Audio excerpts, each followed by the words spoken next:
Berjumpa lagi dengan Al-Barak. Kita lanjutkan cerita Budak Bayangan. Jangan lupa share, like, komen, dan subscribe. Budak Bayangan bab 2101, Makhluk Kegelapan.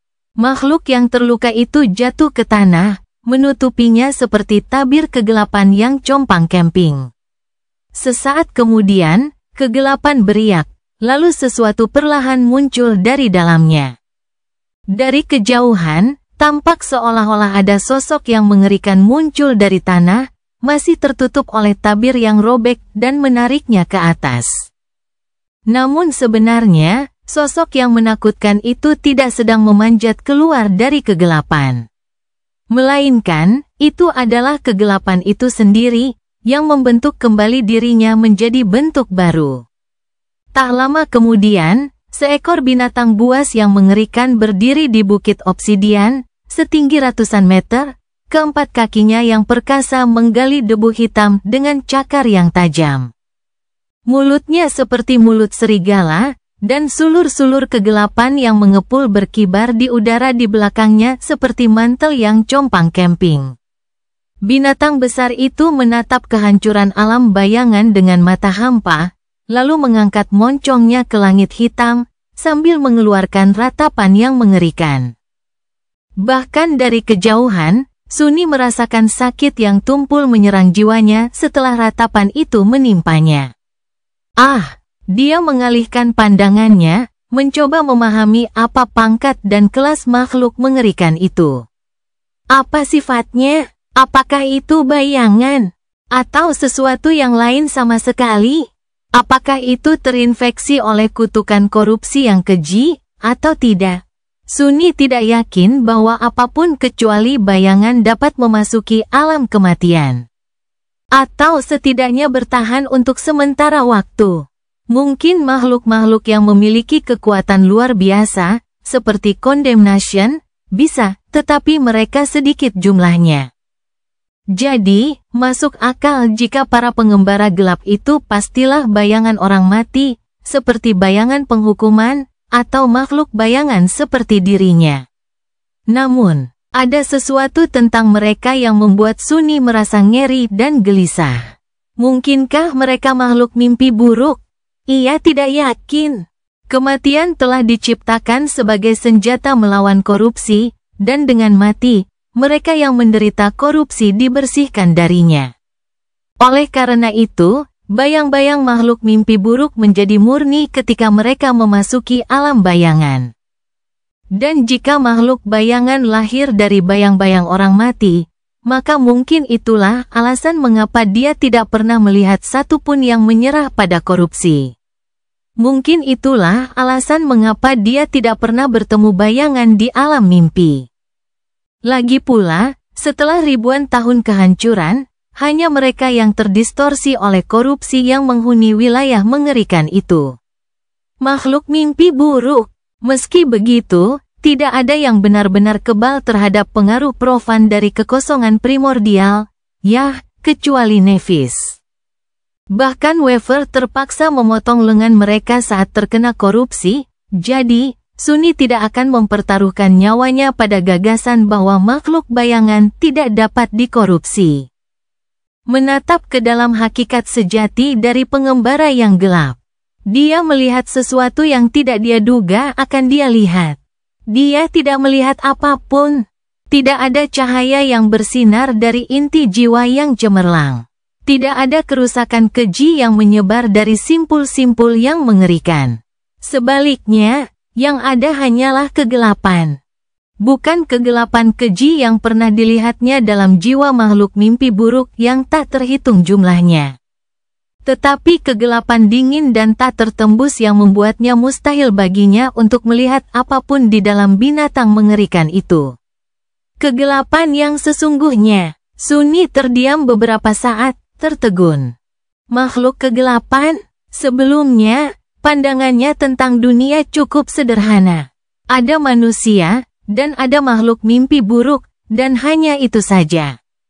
Namun, saat Sunni menjelajahi alam mimpi dan melihat lebih banyak hal, ia menyadari bahwa dunia tidak sesederhana itu. Ada juga jenis makhluk lain di luar sana, di suatu tempat. Ada makhluk chaos, makhluk Void, yang ada di Void. Ada juga makhluk yang bersifat ilahi dan profan, dan karena itu tidak sesuai dengan deskripsi manapun, seperti Nephilim yang misterius. Ada juga makhluk dari ketiadaan, yang telah ditemuinya dalam kabut di atas Hollow Mountains. Ada juga makhluk-makhluk ilahi selain manusia, makhluk-makhluk mulia, sebagaimana orang-orang kuno di alam mimpi menyebutnya. Di antara mereka, ada makhluk-makhluk bayangan seperti dirinya. Jadi, jika memang ada makhluk bayangan, bukankah wajar saja jika makhluk kegelapan juga ada? Seperti kengerian yang dialami Nephis pada mimpi buruk kedua. Namun, jika para pengembara gelap itu benar-benar makhluk yang lahir dari kegelapan sejati, Sunni punya 3 pertanyaan. Sebenarnya, pertama, apakah mereka ilahi atau profan? Bagaimanapun, kegelapan sejati telah lahir dari darah Void Being yang terbunuh. Jadi, kengerian predator ini bisa jadi keduanya atau tidak keduanya. Mereka bahkan dapat dianggap lahir dari Void, alih-alih hanya dirusak oleh pengaruhnya, seperti Nigma Creatures. Kedua, apa yang mereka lakukan di alam bayangan? Bayangan dan kegelapan sejati adalah musuh alami. Jadi aneh rasanya melihat makhluk kegelapan di sini, apalagi melihat mereka memangsa bayangan penghukuman. Mencoba melahapnya sepotong demi sepotong. Bagaimana mereka bisa memasuki alam kematian tanpa harus mati? Sunni tidak yakin, tetapi kecurigaannya bahwa ini adalah pinggiran alam bayangan semakin kuat. Dan terakhir, pertanyaan ketiga dan paling penting. Bagaimana dia bisa membunuh mereka? Jika para pengembara gelap itu memang makhluk kegelapan sejati, maka membunuh mereka tidak akan mendatangkan rejeki nomplok bayangan yang diharapkannya bagi Sunni. Meskipun demikian, ia harus membunuh mereka, tanpa alasan lain selain untuk mencegah mereka menghancurkan bayangan penghukuman, yang ingin ia hancurkan sendiri.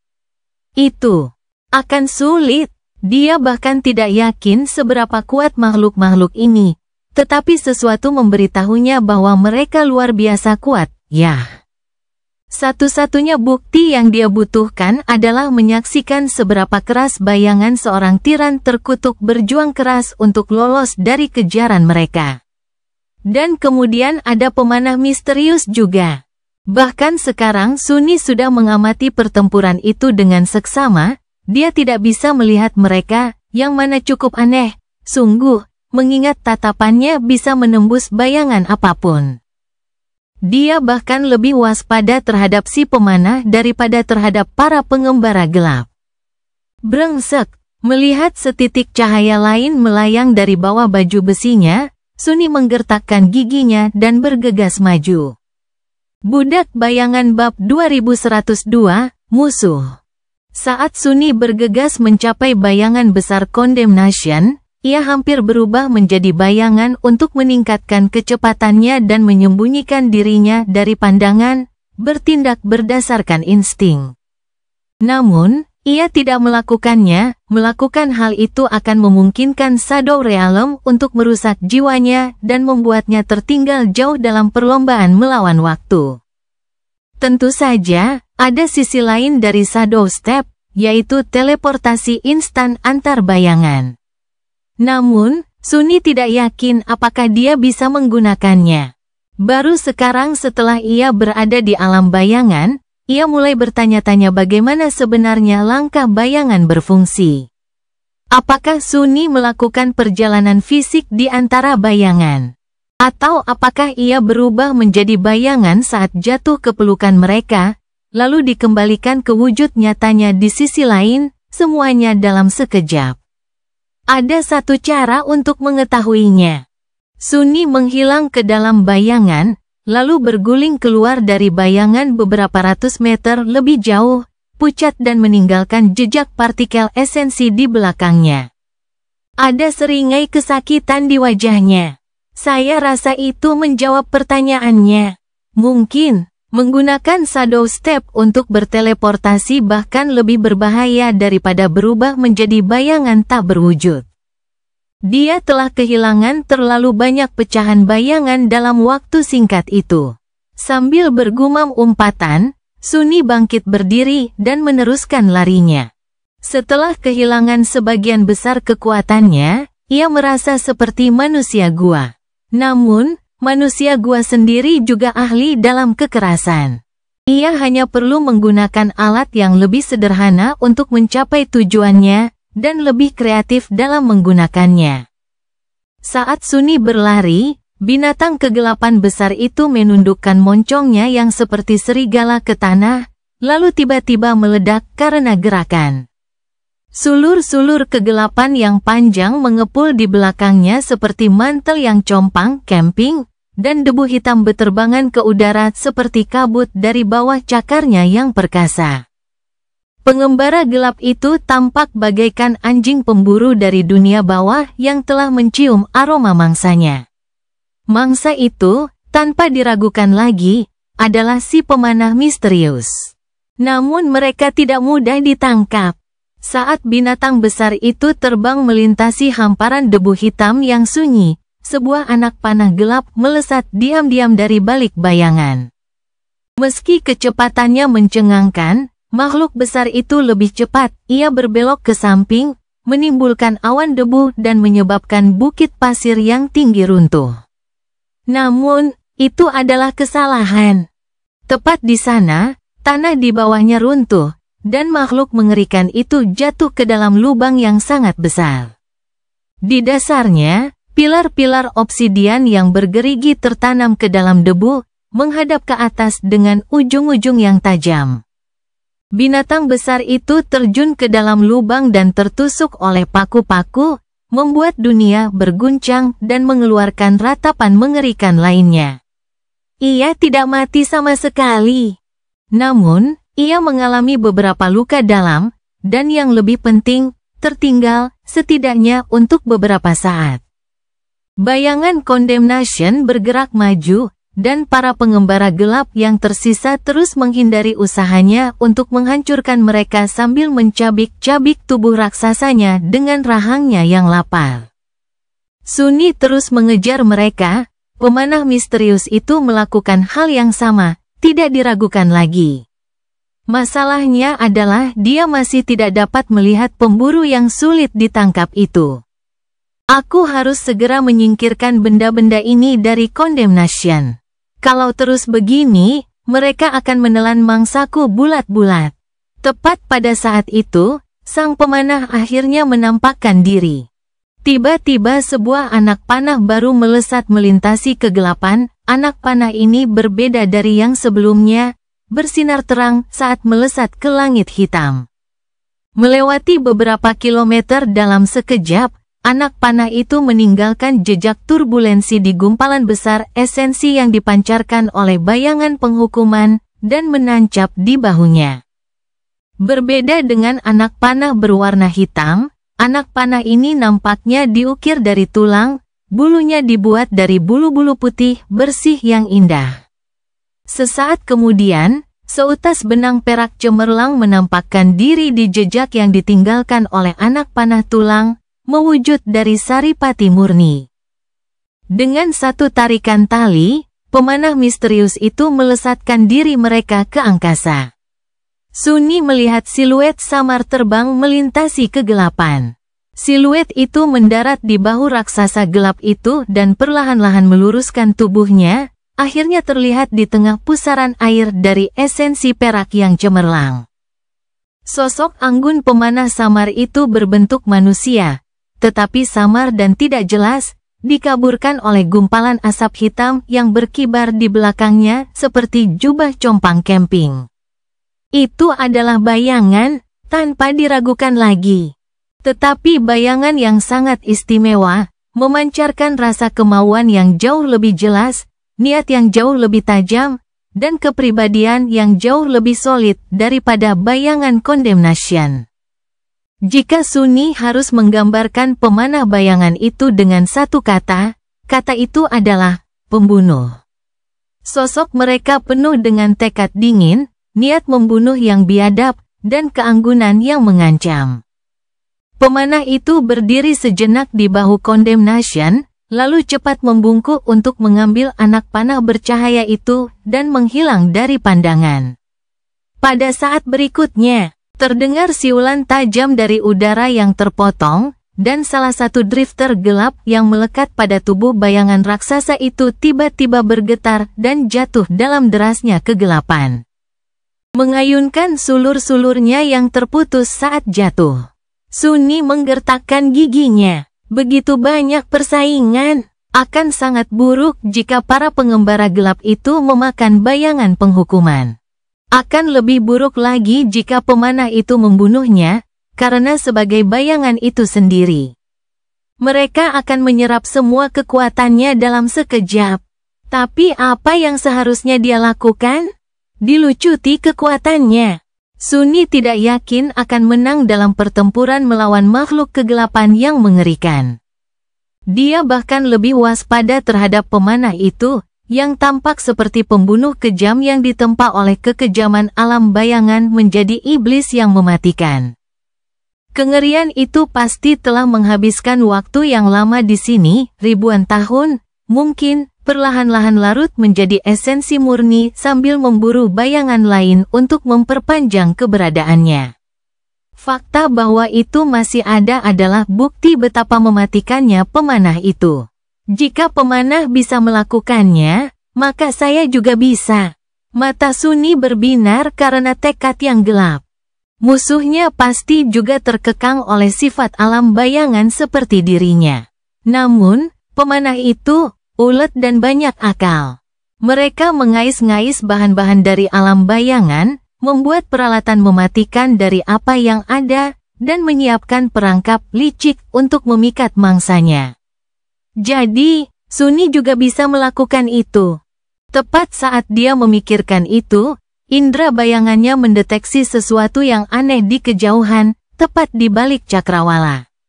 Sambil mendongak, Sunni terdiam sejenak dan tersenyum. Sebuah ide berbahaya memasuki pikirannya. Budak Bayangan Bab 2103, Perjalanan Bayangan. Sunni berhadapan dengan musuh-musuh yang kekuatannya jauh melampaui dirinya. Dia tidak yakin apa pangkat dan kelas mereka, jika mereka dapat didefinisikan dengan konsep-konsep ini, tetapi baik Dark Honest maupun si pembunuh samar tampak jauh lebih mengancam daripada kebanyakan musuh yang pernah dia hadapi sebelumnya. Mungkin Sunni akan bersedia menyerang mereka secara terbuka jika kekuatannya sendiri tidak dibatasi. Tetapi dengan alam bayangan yang membatasi apa yang dapat dilakukannya, dia waspada dan khawatir untuk terlibat dalam konfrontasi langsung dengan pesaingnya. Tapi itu tidak apa-apa, ada banyak cara tidak langsung untuk mencapai tujuannya. Sunni hanya perlu meniru gaya pemanah misterius itu dan menggunakan semua sumber daya yang tersedia untuknya sebagai alat-alat. Bagaimanapun juga, adalah pengganda kekuatan yang memungkinkan seseorang menyalurkan kekuatannya ke efek yang jauh lebih besar daripada yang mungkin terjadi sebaliknya. Seperti yang pernah dikatakan Morgan of Valor kepadanya, dahulu kala, sebelum pertempuran Tengkorak Hitam. Pada intinya, perang itu sederhana. Yang ada hanyalah kekuatan dan penerapan kekuatan, yang pertama penting, tetapi yang kedua adalah yang terpenting. Pemanah misterius itu, misalnya, tidak akan begitu mematikan tanpa anak panah yang mereka buat dari bahan-bahan hasil pemulung. Yang memungkinkan mereka untuk mengerahkan semua kekuatan mengerikan mereka ke titik sekecil ujung mata panah. Masalahnya adalah tidak banyak hal di sekitar yang bisa digunakan Sunni. Bagaimanapun juga, Shadow Realm adalah tanah yang tandus. Tidak ada apapun di sini kecuali hamparan bukit hitam yang tak berujung. Atau lebih tepatnya, tidak pernah ada. Saat bayangan Condemnation bergerak maju seperti gunung yang berjalan, terlalu besar untuk dilihat secara keseluruhan dari tempat Sunni mengejarnya, indranya mendeteksi sesuatu yang jauh di depan. Sebuah anomali yang berbeda dari kesunyian monoton di tanah yang gelap dan tandus, dan karenanya menjanjikan kemungkinan. Merasakan bentuk aneh dan monumental di depannya, Sunny mengenali sifatnya dan mengambil napas dalam-dalam. Dia telah lama membuang perisainya. Bayangan yang terwujud tidak terkikis oleh alam bayangan secepat bayangan makhluk hidup, tetapi mempertahankan bentuknya tetap merupakan permainan yang sia-sia. Mereka runtuh perlahan, akhirnya larut dalam kegelapan dan menjadi satu dengan tanah kematian. Tidak sepenuhnya mustahil untuk menggunakan shadow manifestation di sini, tetapi Sunny harus mengubah pendekatannya. Alih-alih memanifestasikan bayangan sekali, ia harus terus-menerus membangun kembali konstruksi yang runtuh, menggunakan lebih banyak kegelapan di sekitarnya, dan karenanya lebih banyak esensinya untuk menyalakannya. Beruntungnya, aliran esensi roh yang tiada henti mengalir ke dalam jiwanya di sini, jadi dia punya banyak cadangan. Berlari menaiki lereng bukit dengan kecepatan yang mencengangkan. Dia memejamkan mata sejenak dan teringat sosok Nevis yang bersinar saat dia turun dari langit, sayap-sayap indah bersinar di belakangnya seperti lingkaran cahaya putih.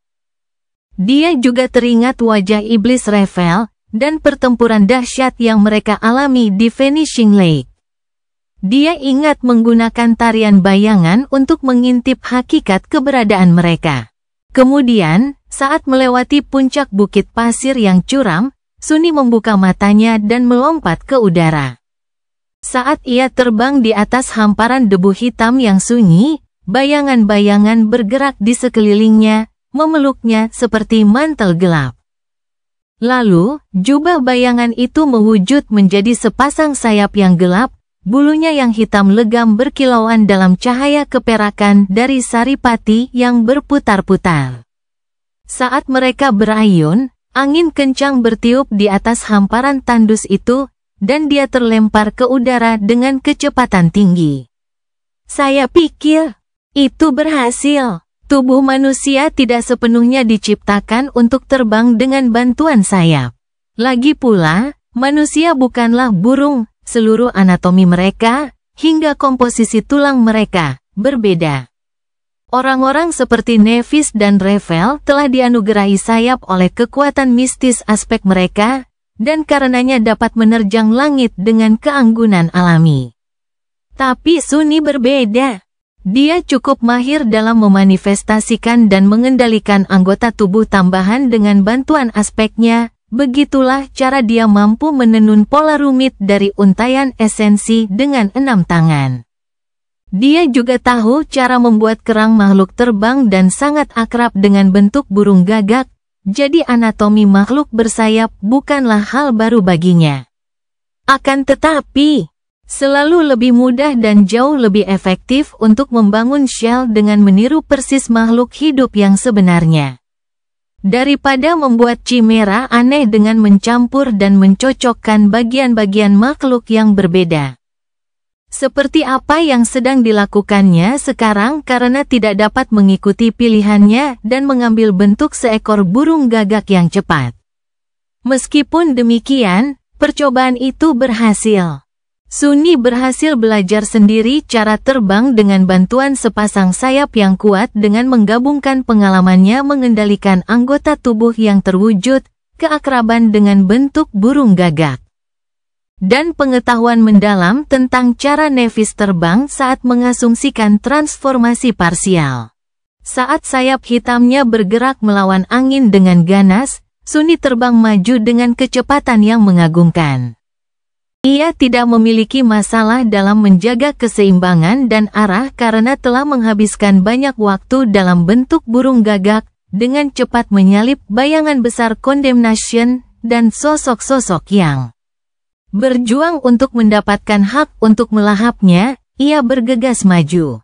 Saat dia melakukannya, si pengembara gelap yang telah dipisahkan oleh pemanah misterius dari tubuh condemnation jatuh ke tanah seperti kerudung besar yang compang camping. Bentuknya yang besar beriak, siap untuk meluncur kembali ke dalam pertarungan. Meskipun sulur-sulurnya telah terputus, makhluk itu tampaknya tidak terluka parah, sudah berusaha untuk bergabung kembali dengan saudara-saudaranya yang berpesta. Namun, di saat berikutnya, kaki raksasa dari bayangan penghukuman jatuh menimpanya, membuat dunia bergetar dan membelah bumi. Makhluk kegelapan itu langsung musnah, larut menjadi kumpulan kegelapan unsur. Sunyi meninggalkan bayangan raksasa itu. Terbang maju, ia melesat di atas hamparan debu obsidian yang sunyi bagaikan hantu. Sosoknya yang bersayap sama sekali tidak bisa dibedakan dari kegelapan langit hitam. Tak lama kemudian, ia melihat sebuah bentuk besar di kejauhan. Ia menonjol di antara hamparan bukit-bukit gelap yang tandus karena warnanya yang seperti gading, membentang sejauh belasan kilometer atau lebih. Sekilas, bentuknya cukup menjijikkan. Menyerupai kelabang raksasa, tubuh putih yang panjang dan meliuk-liuk terangkat di atas debu hitam, tidak bergerak. Dengan anggota tubuh yang tak terhitung jumlahnya menonjol di sepanjang tubuhnya yang besar dalam pasangan yang simetris. Namun, itu bukan kelabang. Sebaliknya, itu adalah tulang-tulang seekor ular besar.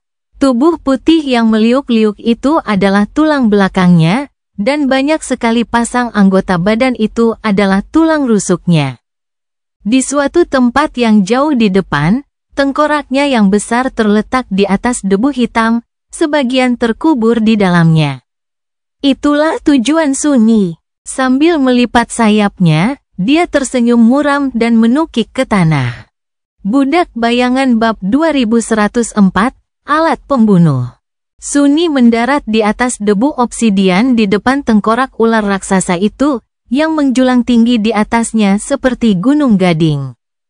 Rahang bawah makhluk besar itu terkubur dalam debu, tetapi rahang atasnya menjulang di atasnya seperti portal gelap, lengkungannya dihiasi oleh pagar kayu taring besar yang menakutkan.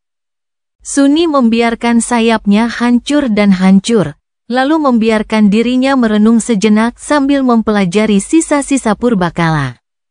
Dia punya gambaran jelas tentang siapa pemilik tulang-tulang ini. Itu adalah tulang-tulang ular jiwa. Bukan ular jiwa itu sendiri, tetapi salah satu kerabatnya. Masuk akal jika Sunyi bukan satu-satunya yang menerima pendampingan dari Shadow Guide. Faktanya, Soul Serpent sangat cocok dengan seseorang yang telah menerima berkat dari God of Shadows, jadi Sunyi menduga bahwa semua yang ditandai oleh Shadow God dianugerahi Soul Serpent milik mereka sendiri. Sama seperti mereka yang ditandai oleh penguasa bayangan menerima ular bayangan kecil. Namun, jika sisa-sisa ini memang milik salah satu pendahulu Soul Serpent, maka dia adalah makhluk yang jauh lebih mengerikan daripada Shadow setia Sunyi sendiri. Ular jiwanya telah tumbuh menjadi ukuran yang sangat besar, melingkari seluruh aula besar kuil tanpa nama saat ia tidur. Mulutnya cukup besar untuk menelan seluruh APC lapis baja, dan sisiknya seperti oniks berharga, masing-masing seukuran perisai menara. Namun, Serpent tampak kerdil di hadapan kerangka kuno itu, dan tampak seperti cacing kecil jika dibandingkan. Sisa-sisa kerangka di hadapan Sunyi benar-benar raksasa, terpelintir saat membentang sejauh tidak kurang dari selusin kilometer. Sunyi adalah seorang teror transenden, dan karena kekuatan ular bergantung pada dirinya sendiri. Dia meringkuk membayangkan dengan siapa makhluk besar ini pernah menjadi temannya, ribuan tahun yang lalu. Apakah dia nenek moyang semua ular jiwa? Atau sekadar anggota yang istimewa dalam jenisnya? Yang lebih penting, apakah ia mampu bertahan di alam bayangan tanpa dikonsumsi olehnya? Atau apakah ia datang ke sini untuk mati setelah tuannya musnah? Bergantung pada jawabannya. Sunyi dapat mencoba menemukan cara untuk memanggil ular jiwanya sendiri di sini tanpa mengorbankannya hingga musnah. Bagaimanapun, Itu bukan masalahnya saat ini. Masalah saat ini adalah bayang-bayang penghukuman masih terus bergerak meskipun telah menjadi medan pertempuran bagi pembunuh yang samar-samar dan para pengembara gelap yang mengerikan. Dan mereka semua akan segera mencapai kerangka ular kuno. Sunni tidak punya banyak waktu. Ayo kita lakukan ini. Apa yang ia butuhkan saat ini adalah alat-alat mematikan untuk membunuh musuh-musuhnya, bukan pengetahuan esoteris tentang rahasia masa lalu. Sambil menarik napas dalam-dalam, ia memanggil kegelapan di sekitarnya dan memerintahkannya untuk memeluknya sebagai sebuah cangkang. Prosesnya terasa familiar sekaligus aneh, sudah lama sekali sejak Sunni memberanikan diri untuk membangun cangkang bayangan dengan cara yang kasar seperti itu. Tetap berada di kedalamannya sebagai makhluk berwujud alih-alih berubah menjadi bayangan tak berwujud dan menjadi bagian alaminya. Dia sedikit berkarat. Meskipun demikian, Shell dengan cepat membangun dirinya sendiri, memeluk tubuhnya dan mengambil bentuk Shadow Colossus.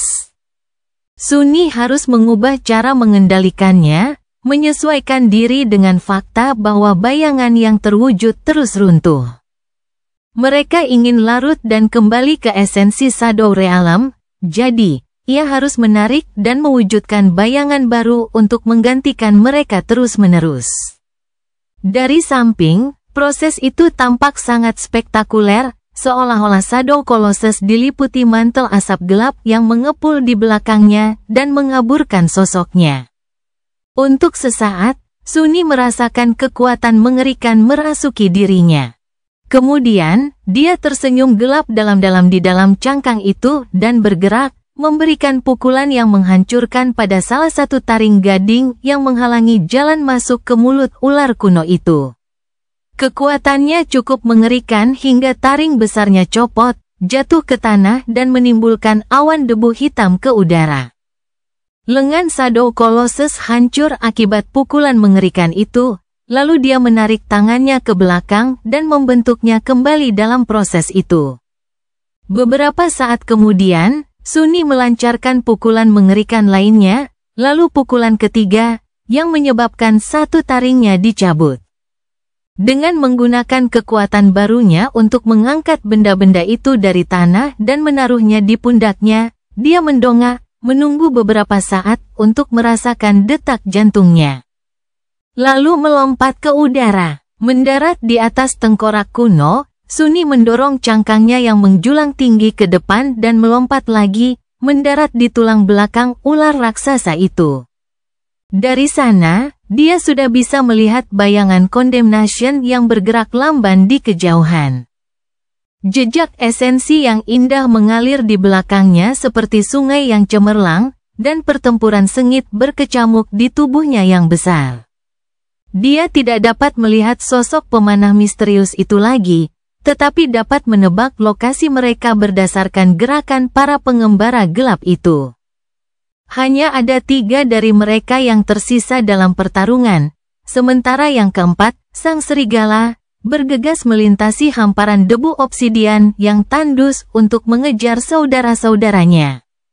Salah satu makhluk gelap itu menempel di perut Condemnation, mencabiknya dengan rahang mengerikan yang tak terhitung jumlahnya. Sunni memutuskan untuk menyebutnya Lich. Satu lagi melayang di udara seperti kerudung besar. Tiba-tiba, kerudung itu menyusut dan terpilin, sayap besar tumbuh dari kedalamannya, dengan menggunakannya, makhluk itu menghindar dan menghindari cengkeraman tiran terkutuk. Sunni memutuskan untuk menyebutnya burung nasal. Yang satu lagi bagaikan gumpalan kegelapan yang mendidih. Merambati badan dengan sulur-sulur yang tak terhitung jumlahnya yang melesat keluar dari tubuhnya, menariknya ke atas, lalu diserap kembali, yang satu itu jelas-jelas mengejar si pemanah. Terbukti dari anak panah yang jatuh ke atasnya dari bahu kiri Condemnation. Sunni tidak tahu harus menyebut apa benda menjijikkan itu, jadi ia hanya menyebutnya benda. Menghabiskan waktu sejenak untuk mempelajari situasi yang mengerikan itu, Sunni menurunkan taring ular kuno itu dan berkonsentrasi, mewujudkan lebih banyak bayangan. Pemanah misterius itu tampaknya berhasil menghadapi para pengembara gelap dengan busur dan anak panahnya. Namun, makhluk-makhluk mengerikan itu masih terus melahap potongan-potongan condemnation, tanpa gentar menghadapi musuh yang kejam. Kalau begitu, biar saya tunjukkan cara melakukannya.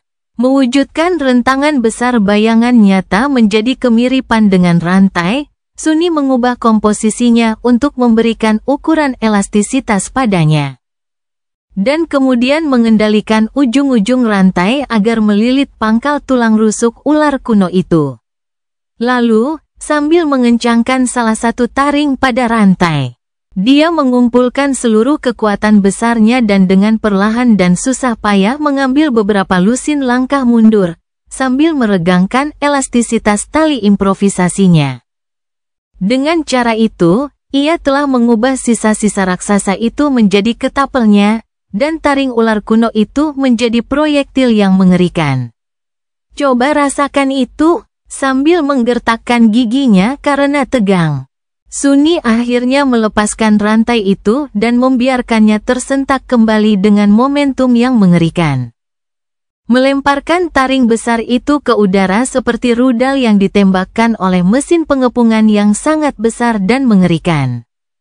Terdengar suara gemuruh guntur, dan sesaat kemudian, komet gading itu merobek langit hitam alam bayangan, menyerang burung nasar dari belakang, mematahkan sayapnya, dan menusuk makhluk mengerikan itu di tubuh kutukan.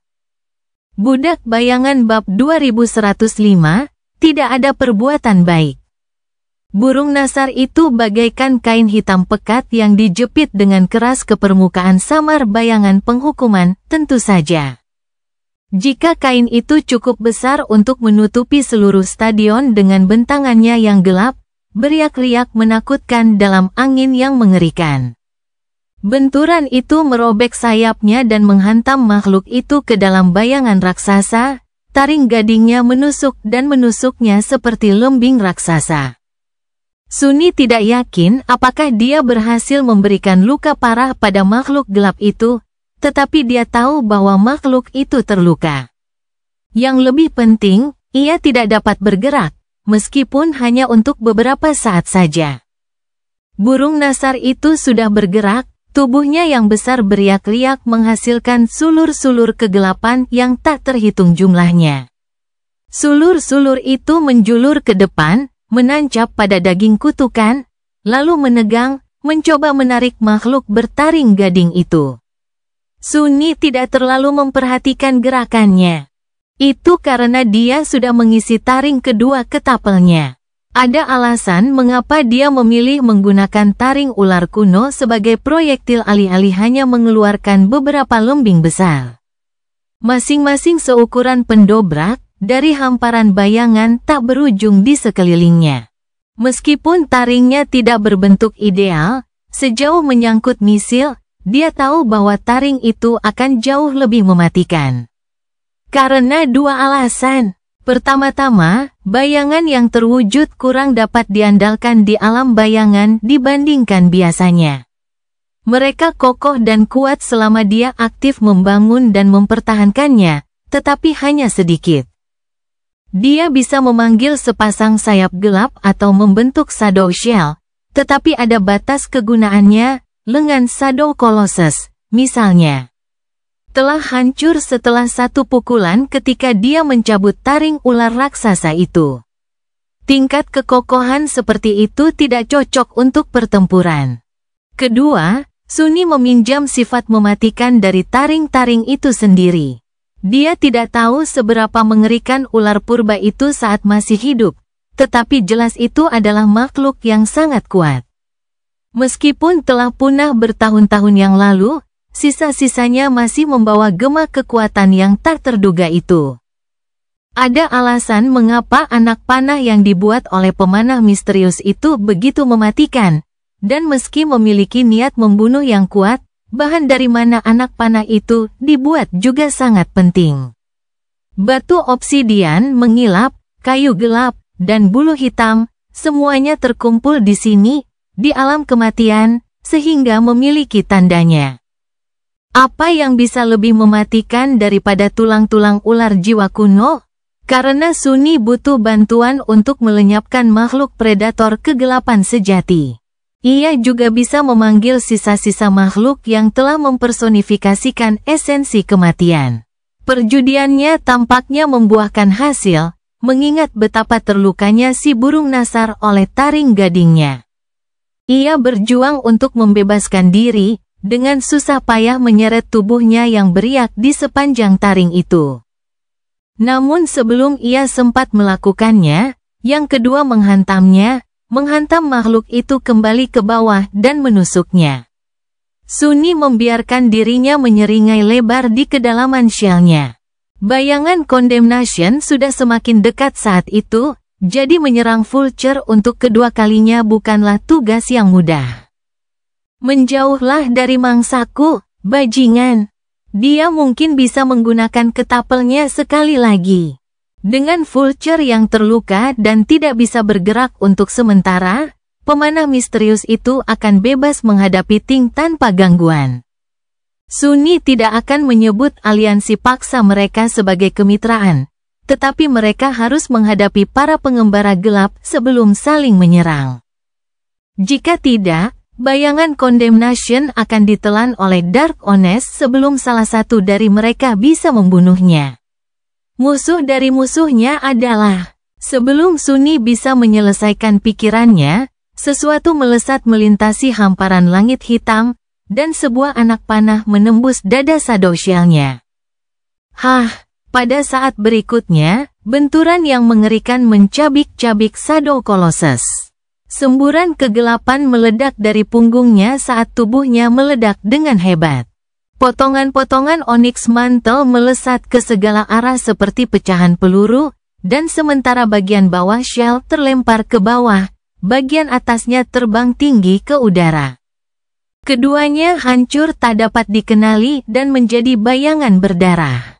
Sisa-sisa Shadow Colossus yang cacat hancur dan larut menjadi ketiadaan, sementara Sunni meluncur di tulang belakang ular kuno itu, menabrak pangkal tengkoraknya. Dia menggelengkan kepalanya dengan linglung, lalu melemparkan tatapan penuh kebencian ke bahu Condemnation. Bajingan itu, tampaknya pemanah misterius itu tidak setuju dengan gagasan aliansi sementara, tidak peduli betapa pentingnya hal itu. Mereka lebih suka membunuh apapun, dan semua hal, yang menghalangi jalan mereka. Atau kebetulan berada di dekatnya. Tidak, tetapi orang gila macam apa yang langsung menyerang seseorang yang melawan musuhnya? Sunni berguling sambil mendesis dan bangkit berdiri. Saat itu, bayangan penghukuman telah mencapai sisa-sisa ular raksasa itu. Makhluk raksasa itu melangkahinya, melewati Sunni, dan melanjutkan perjalanannya. Seolah-olah ada gunung gelap yang melangkah di atasnya, menutupinya dengan kegelapan yang dingin selama beberapa saat. Sang burung nasar masih tertusuk dan berjuang untuk membebaskan diri, sang lintah masih mencabik-cabik perut bayangan kutukan dengan ratusan rahangnya. Makhluk itu telah mencapai bahu bayangan raksasa itu dan sekarang terlalu tinggi untuk dilihat Sunni, sementara sang serigala hanya berjarak belasan detik lagi untuk mengejar sang tiran terkutuk. Sunni menggertakkan giginya, mendidih karena marah. Baiklah, aku akan membunuh kalian semua, bajingan. Memanggil sepasang sayap hitam, Sunni membangkitkan badai saat ia meluncurkan dirinya ke udara. Dia terbang ke atas, bertujuan untuk mencapai bahu Condemnation. Cerita bersambung. Jangan lupa share, like, komen, dan subscribe, agar tidak ketinggalan cerita selanjutnya.